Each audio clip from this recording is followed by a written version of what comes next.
Monsieur François Ecal, bonjour. Nous sommes ravis de vous recevoir ici même aujourd'hui à l'Assemblée nationale. Alors, la question va être assez simple. Allons au fond du problème parce que vous êtes un expert, ancien expert de la Cour des comptes. Vous êtes un des plus grands spécialistes en France de la question financière et des finances publiques en règle générale. Donc, une question assez simple. Quelle réforme faut-il lancer en France? Quelle réforme structurelle faut-il lancer pour réduire la dépense publique? Voilà. Si on regarde la France par rapport aux autres pays européens, toujours bon de prendre des exemples à l'étranger. On a un niveau de dépenses publiques qui est beaucoup plus élevé, puisque nous sommes les numéros 1 de l'Union européenne et même de l'OCDE.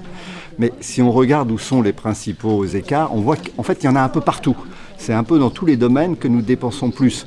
Alors évidemment, c'est concentré sur les postes de dépenses qui sont les plus importants. Le poste le plus important de dépenses publiques, c'est les retraites. Donc on ne pourra pas faire l'économie d'une réforme des retraites qui, à plus ou moins brève échéance, se traduira par une baisse des dépenses. Ensuite, le poste suivant en termes d'importance, et pour lequel on a aussi un écart important avec les autres pays, c'est la santé. L'assurance maladie, c'est un sujet très difficile. Parce que c'est un peu le tonneau des Danaïdes. On fait des réformes en permanence, mais pour des raisons démographiques liées au progrès technique, les dépenses de santé, elles augmentent naturellement plus vite que le produit intérieur brut dans tous les pays. Donc tous les pays ont du mal, mais bon, là encore, il faut faire des réformes. Après, il y a des postes particuliers qui sont très particuliers à la France, pour lesquels on a un excès de dépenses. C'est par exemple la politique du logement.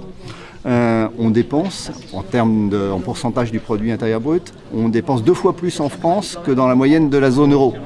Donc là, mais il ne suffit pas de dire on va réduire les dépenses publiques, les allocations logement, etc.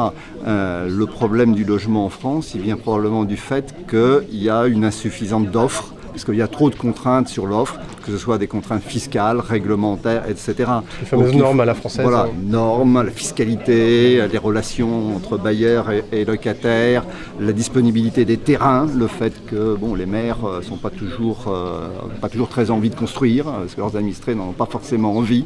Donc ce sont tous ces facteurs-là sur lesquels il faudrait jouer, en fait, à la fois en même temps qu'on essaye de réduire les dépenses publiques, sinon on n'y arrivera pas. Il y a un aspect de la dépense publique sur lequel on n'a pas tendance forcément à focaliser. On parle beaucoup de l'État, des ministres qui rouleraient carrosse, etc. C'est vrai, c'est en partie faux. Mais on oublie souvent les baronnies locales. Il y a un gisement d'économie considérable aussi dans les collectivités locales. Alors sur le train de vie de l'État, j'y reviens quand même, parce que c'est vrai que pour beaucoup de gens, réduire les dépenses publiques, ça veut dire réduire les frais de fonctionnement de l'Élysée, des assemblées nationales, etc.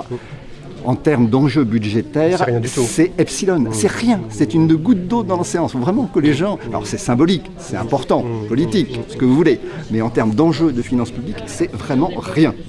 En revanche, les collectivités locales, oui, ça c'est quelque chose, c'est 20% des dépenses publiques. Donc là, en effet, elles pèsent lourd. Il y a évidemment des progrès à faire dans les dépenses publiques locales, qui sont trop élevées, dans les effectifs publics locaux, qui sont probablement trop élevés eux aussi. Des efforts ont été faits ces dernières années. Parce que le problème, c'est que l'État n'a pas d'instrument direct sur les collectivités locales, puisqu'elles sont autonomes. Donc il a le seul instrument qu'il a à sa disposition, ce sont les ressources qu'il leur apporte. Lors du précédent quinquennat, l'État a fortement réduit les ressources apportées, à peu près, une dizaine de milliards. Ça a eu des effets.